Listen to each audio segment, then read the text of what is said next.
Hey everybody, it's Fraser here. Hope you're doing well. Thank you for tuning into this episode here. This is the second part in a three-part series about my Wheel of Misfortune. It was essentially a toolkit of different philosophies and psychological insights that I've brought together to help me power through adversity and get through tough times. So the first video was on Roman era Stoicism and the insights that the Stoics can bring to handling adversity and tough times.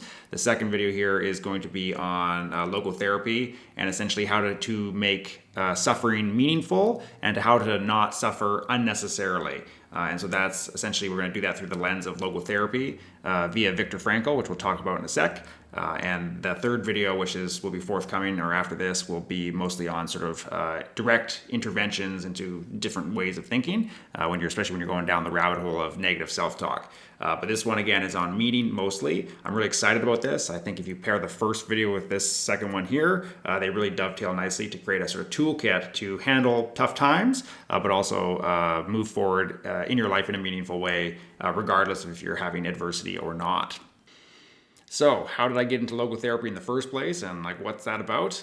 Before we get into that, I think there's some context required because I came into these insights at a very unique period of time in my life. I was suffering quite well in the sense that I had a bad back injury where I had a disc herniation at L5S1, which is in your lower back. And that was really, it really taken me out of the fight. I was full function beforehand. And then when I had this injury, I was essentially out for the count. I couldn't walk or sit for more than 30 minutes at a time for essentially over a 2-year period. And even with the surgery, it didn't get any better. So it actually in some ways made it worse. No one's fault, but just the nature of the beast. So I was suffering, powering through that. Essentially went from full function to quite disabled, but was sort of trying to claw my way out of that hole. And at the same time, unfortunately, I also had a sort of an autoimmune flare-up where my immune system essentially did the blue screen of death like you get on your computer, and my sort of histamine sort of system sort of screwed up, and I would get essentially waves of anaphylaxis where, the same thing if you ate a peanut and you were allergic and you get the choking thing, that's what was happening to me. And it sort of started slowly. First couple weeks when I would get symptoms, I get like a fat lip, or I get sort of like swelling, like in my hands and stuff like that. Just general angioedema is the term, I believe. And eventually one night, I was just laying there, totally fine, woke up, was choking, and thought, oh my God, I'm gonna die. So got in my car, raced to the hospital, spent overnight there, the whole deal. And it was interesting because I literally had started reading into logotherapy about a week and finished the book about a week before those really bad symptoms happened. And so this was extremely useful for me in the sense, or good timing rather, because the insights in logotherapy really helped me get through this period of time. So after that first hospital night, I would actually like sleep in the parking lot of the hospital because the anaphylaxis symptoms would come back randomly, every 2 hours, every 3 hours, maybe 12 hours. It was very random. And I got sort of paranoid. I continued to go back to work and stuff during the day. And at one point I was a police officer at the time, and I was at work and I was plainclothes, so I wasn't wearing the full uniform necessarily, but I was just in like my work clothes or what have you, or like a general work clothes. And I had this full anaphylaxis, and I called my mom and I was like, I think I'm having it again. And she's like, take the adrenaline, So it's sort of, I'd never taken the auto injector before. The Emerge doc had given me one, but I definitely needed it because I was like totally gray and getting the swelling in my throat. And I remember I ran around the detachment or the police station, and I was like, I need someone to watch me, but no one was around. So I ended up going into a coworker's office, and I was like, you need to watch me take this because I'm nervous. I'm not I gotta pull the trigger here. And he was like, yeah, sure, do your thing. So there I am with my pants down, shooting myself with this auto injector, and then other cops are coming in and being like, what is happening? So I got made fun of roundly there, which was good, and took an ambulance to the hospital and the whole meal deal, and then I was in the hospital in a 2-week period, so like multiple days. So to the point where I thought I was actually going to croak. And logotherapy was one of the key insights that this framework was one of the key insights that's really got me to power through. And we'll get back into that. So essentially, what is logotherapy and what's the deal? So essentially, it's a branch of psychoanalysis in the sort of psychological field, let's say, developed by a guy named Viktor Frankl. And he's a super interesting dude. The book where he talks about, introduces this kind of framework or this kind of philosophical concept is in a book called Man's Search for Meaning, which I really recommend, 10 out of 10. So go pick that up and read it. It's fantastic. And that book is really interesting for a variety of reasons. It's actually a book on his experience. He was a Austrian psychiatrist, and he ended up in a concentration camp in Nazi Germany. And one of the things that was really interesting amongst all the other stories in the book is that he sort of documented from a psychiatrist's point of view why people survived and why people didn't in the camp from a mental point of view. Obviously if if someone wants to kill you in that context, like, you're going to die. But a lot of the time, in his perception, he found that people died from a lack of meaning or a lack of will to live, which is super interesting. And so he would observe that guys would come in, and he was in a guy-only camp, so it's a male perspective only to an extent, but I assume this would be the same in the female side of the camps. And what he found is that guys would come in who looked like, really tough, like they're going to make it. If you had to make a bet, you'd be like, this guy's going to make it. And then that person, oddly, would die right away. And on their death certificate, it would say, like, died of the flu or whatever. But in his opinion, it was usually like dying of a broken heart or dying from lack of meaning. That was sort of like they just gave up on life. And then other people who would go, this guy's going to be dead in a hot second here, they would survive the whole experience. And so he really sort of pondered, he's like, why do some people survive and why do others not? And then how does that apply in sort of, a day-to-day life? But this was a gross, terrible experiment in these concentration camps, but he was able to sort of, pick something good out of it that everyone can use later on. And so what he found was that, he said that if you lacked the will to live, i.e. you couldn't justify the suffering, there was nothing to live for, then you would perish, or you would have a much harder time to survive. And so he actually thought that the Germans were sort of subconsciously aware of this at some point, because he felt that there was sort of like four main things that created meaning, or creating the why to live. And of course, if you have a why, you can bear the how, right? As Nietzsche would say. So what he found was that when the Germans would bring the prisoners into the camp, they would separate them from their friends and their family immediately. And that was one of the things that created value, right? Friends and family. Another one would be work. So if you were a talented artist, they would make sure you never got the chance to do that kind of stuff again. So you're torn away from your work, you're torn away from your friends and family, and then you're torn away from sort of aesthetics. So like beauty, like the camps were utilitarian and like nothing was beautiful at all, and no art, no singing, no expressions of joy. And then lastly, it was like material things. So and this is in his book, he'd say that the Germans would say, give us all your possessions that are important to you. So not just your possessions, but like the importance of them, right? That was sort of the emphasis. And they'd put them all on the table, and then they go, are these all the things that are important to you, that have value to you? And they would just throw them in the trash. And of course, maybe they'd take them and do something with them later, but it was the point that those possessions aren't yours anymore. There's no hope. So essentially, what Viktor Frankl sort of found out was that there's sort of like these core values or core things that give you meaning, and that's friends and family, sort of your work or your like what you're doing, playing music, things like that. There's aesthetics, which is sort of like the beauty, like nature, things of that nature, and those were sort of like these things were all sort of taken away from the prisoners in the camp. And essentially, what happened is that when people had all of those reasons to live taken away, they would, if they didn't find something new to live for, they would immediately perish. And that was sort of his experience. And so from that, he deduced that there was actually a sort of a fourth thing that you could derive meaning from that was not externally based, but was actually internally derived. So I'll just say that again. So all those other things, like the work, friends, family, aesthetics, context that you're in, that's all externally derived stuff. I like the Ferrari. It gives I'm working for it. It gives me meaning. Or I really love my job. But again, those are external things that are out of your control to an extent, especially if you're in like an extreme scenario like a concentration camp. And so all those things were externally derived, and Viktor found that as sort of a weakness in that you don't control those things. People can leave you, jobs can go, your health can fail you. Maybe you don't get to see nature in your new context or whatever. Global warming or whatever. So there's like these externally derived things. And Viktor Frankl found that the people that survived the best actually derived value from something internal, which was the actual suffering itself. And this is a really key insight. So essentially what he deduced was that people who were in these dire scenarios where there's no way of escape and there's no hope always had the binary choice to suffer well, or courageously as he would say, or suffer poorly.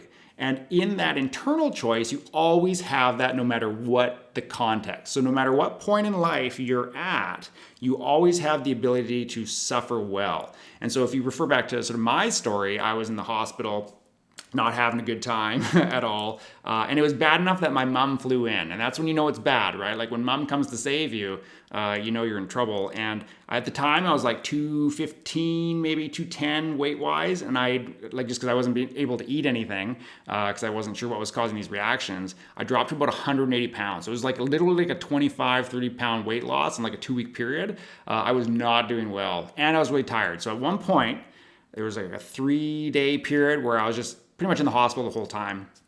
And but I'd read this logotherapy stuff, but I hadn't really ingested it yet, right? And so it's my last night in the hospital, and I'm getting every test, right? Like I'm getting stuff like down everywhere, up everywhere, like blood tests like crazy. They're trying to figure out what's going on. Turned out to be just a virus that sort of went weird in my immune system. It's all good now, but at the time I was like, I'm a goner. So I'm in the hospital, I'm laying there in my little sheet, not too happy, and I'm like quasi-delirious because I haven't eaten much. I'm not very, I haven't slept really at all. No one's in the hospital with me. This is pre-COVID, so people could visit, but in this case, it's like 2 a.m. or whatever, late night. And the group of internists or specialized doctors who focus on sort of like internal medicine, they're just beyond the sheet because there's like the walls of my walls were all sheets, right? Because I'm in like the Emerge or whatnot. And there's these 3 doctors and they're talking and I can hear them and they're talking about me, right? And they've got this blood test stuff and they said something along the lines of like, oh, is it this? Is it that? And they said, no. And then the one guy said, oh, do you think it's this one obscure, and said some sort of medical term. And so I was just coherent enough to like put that into my phone. And it was like one of those rare autoimmune things that kills you like immediately, like you got 1 minute to live kind of thing. And he was like, and they were sort of debating it, and it was very rare, like 1 in 3 million people get it. But in my mind, I was sort of delirious, and so I was like, oh, I've got that. I'm done. Like I'm gonna die. Like 100%, totally believe that within a 24-hour period, I was gonna be cooked, because that's what Wikipedia told me, or WebMD or whatever. Full send, right? 100% belief. Anyway, so I'm sitting there and I'm like not doing well because I've essentially just in my own mind given myself my own death sentence.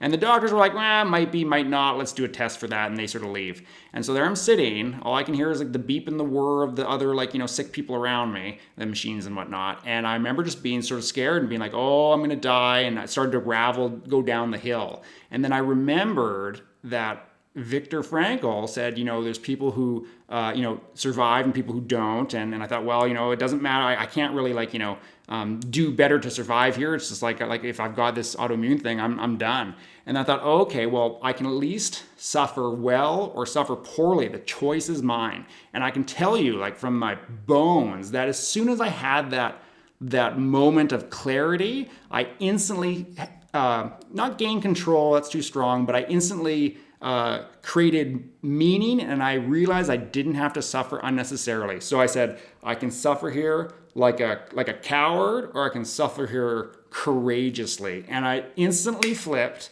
and I was like, I'm cool with dying. I don't control this outcome. It is what it is, and I'm gonna crack a joke when the nurse comes in. So the nurse comes, an hour later or whatever, and I'm tired and delirious, and I think I'm gonna die. But I was like, hey, what's up? And I'm like flirting with her or trying my best, and saying my goofiest lines or whatever. And I instantly powered through the next 3 or 4 days like a champ, right? It made, and I can't tell you how profound that is, because even if you're in the worst case scenario and everything around you is fire, you still have the choice to handle that courageously or in a good fashion. And that's internally derived. There's no scenario that at least I can think of where that isn't the case. And I think that's profound, and it really helped me. And when I tell other people about this kind of stuff, they kind of get it. And I've had a few other people with similar circumstances to mine, more with health stuff, things of that nature. And I'll say, oh, hey, are you suffering well or are you suffering poorly? Because you get that binary choice, right? And immediately they go, yeah, I'm suffering well, man. And it creates a scenario where you don't have to suffer needlessly, and all of a sudden your life is worth living because you have that choice and you are obligated to pursue it, whichever choice you choose to pick. And that is, to me, really important. So logotherapy has a utility, obviously, for when things are bad and how to power through adversity. But I think you can also pivot it to how to live a good life, or the best way to live question. And I think it's just a transition from, you're in brutal suffering. You've got the binary choice of suffering well versus suffering poorly, whatever that means to you. But then when you're out of that suffering, it's like, what's the best pathway to take that insulates you from unnecessary suffering later down the road? And I think that finding meaning, or the ultimate meaning to your life, is self-derived. I don't think the universe gives that to you. I think you decide it yourself. It's sort of an existential crisis of sorts, right? What's the best way to move through space and through time, right? So if you're sitting there, and I think you'll find this in all these kind of different philosophies of life, in Stoicism, it's like, be good in nature, accept as much responsibility as you can. Christianity, put the cross on your back, right? Like, carry the weight of responsibility, take as much as you can handle. Is sort of a core, axiomatic thought within that. So I think if you go into the different religions and philosophies, you will find something along the lines of, you need to live a life that justifies the inevitable suffering you're going to have. You need to live a life, you need to pursue things that justify the suffering. And I think that is probably one of the most profound sentences I can say to people, really, right? Because there's a mile of depth there. So just think about it for a second. Like, you're going to suffer in life regardless. No matter what path you take, left, right, upside down, whatever way, at some point in your life, you're gonna die, right? Like, it's gonna happen. Or bad things will happen to you. Maybe an and or, right? So things will happen to you that will be painful to you. Suffering is like a fact in our world, because there's a hierarchy of values, and you might want X, but you're going to get Y at some point because you don't control outcomes. So if that's sort of fundamentally true, you should do things that justify the suffering. So I think this applies in doing the ultimate good, or your ultimate vision. Like what is your dream? What are you subconsciously seeing? Not in words so much, like I really want to be a lawyer. It's more like, what is the ultimate calling to you? And of course, that's individually derived, because we're in the existential crisis anyways. You need to look around and go, what life path can I pursue? Not outcomes, but what steps can I take forward that will justify the suffering? And that could be anything, right? It's up to you. It can be like, I have a family, I become an astronaut, or I want to be a firefighter, or I want to bake cookies every day until I die. I don't know. That's up to you. But I think you need to pursue that ultimate calling, the thing that justifies your life, because suffering will occur. And man, that's a powerful thing. So in my own personal life, and I would say before I go into that, it's based on the context of your time, right? If you were born in 1939, or you're a 20-year-old American male in 1942 and you're going off to war, maybe that's your ultimate calling. Where if you're like, a San Francisco guy working in tech in current day or whatever, maybe your calling is significantly different. It's not going to be the same for everyone, but it's definitely within the context of your time. So that ultimate calling doesn't have to be happy. Like, happiness is, to me anyways, is something like that occurs to you. You eat a chocolate bar and for a moment you're happy. But if you eat 10 chocolate bars, maybe you're sick, right? So it's not about like the feeling of happiness. This is about like living a life that when you look back at it, you go, every decision I made was one that was meaningful and the ultimate expression of my untapped potential, my unlimited potential. So you're sitting here as an entity right now, and you go and you think to yourself, or you subconsciously go, what is the greatest calling to my unlimited potential? And whatever that is, baking cakes or whatever, you should probably pursue that, because even though you don't control outcomes, bad things are going to happen as you pursue that path. You're going to get sliced 1,000 times, cut by 1,000 deaths, and eventually we're all going to die anyways. So there's going to be pain all the way through that process. But if you pursue something that's so meaningful to you, then it will justify any of the negative outcomes that come your way, I think. And so far, when I'm doing that, I have found that to be the case. And like, I'm telling you, man, like I grind now like 7 days a week, because pretty much everything I'm doing is not like, oh, I'm going to play video games all day because I'm not going to pursue what I need to pursue. Like it's a work in progress. No one's perfect, but most of my day, I'm doing exactly what I am obligated to do. So I've attempted to take on as much responsibility as I can in my life and pursue things that are the most good in nature, which again is sort of a Stoic concept, but for me it's like my ultimate contribution of my potential. I'm trying to actualize that. And no matter what happens to me as I'm getting fleeced by life, I've got to pay those taxes. You got to pay what you owe. It doesn't even matter to me at all. And like I had a scenario the other day where I was pursuing a path because I'm multi-pronged, of course, I'm doing multiple things, but there was a pathway that got shut in front of me where I was, achieving success and then just got denied. Life just occurred, things happen. And I wasn't even sad about it. I was like, what's next? Because again, I know I don't control outcomes. The outcome isn't even really in my like I'm not really perceiving that at all. Like the scoreboard is immaterial to me because I'm pursuing based off my initial decision, because my initial decision is the best one based on my own determination, then the decision is right. So imagine you live a life where every decision, within reason, of course, but every big decision is the one that provides the most meaning to you. And regardless of outcome, at the end of your life, whether it's short or longer than you anticipate, you can look back and go, man, I made the right decision, or the right decision to me, the decision that provided the most meaning, that justifies my life. It justifies the suffering I'm in right now, and you can die a happy person. And like, man, I've been powering through this kind of concept for about a year now. I have unlimited energy pursuing the things that are meaningful to me. I will volunteer, like I'm doing lots of volunteer stuff right now for free. Doesn't even matter. I don't even care if I get paid. You got to live your life, of course. But because even just this video, like I feel compelled to do it. I have unlimited energy to, pump out this content because it's valuable to me because I've determined its value. It's meaningful to me. So I think that there is a ton of juice to squeeze out of this concept. And again, like I think it comes across in sort of all these different religions and theologies and different philosophies of life. And essentially, you need to justify your suffering. So make sure when you're living your day-to-day life, you're not sitting there going, oh my God, I'm going to play video games or something like that. You're actually pursuing exactly what you want to pursue.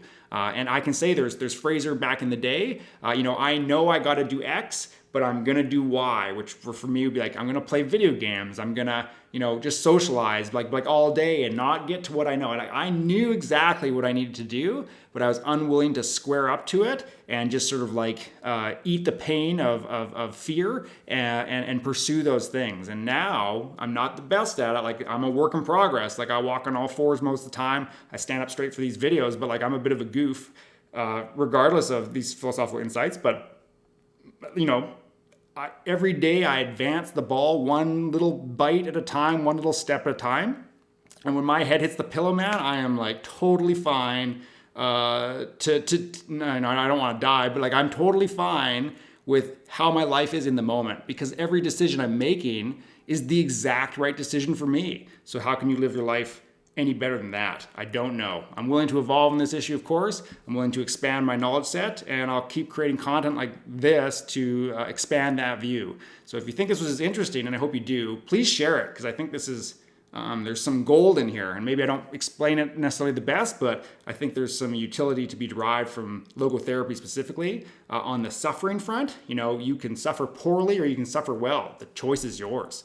And then on the how to live front, it's like you better do something that justifies the suffering down the road. And if you don't, you're going to suffer extra or unnecessarily. And I think those two concepts, man, like that's life. Add a little stoicism on there from the first video, and you got a pretty good toolkit to maneuver through the abyss here. Anyways, if you like this content, please share it. Subscribe. I'm gonna keep making content like this until someone tells me not to. And we'll go from there. Thank you so much for listening. I'll talk to you soon.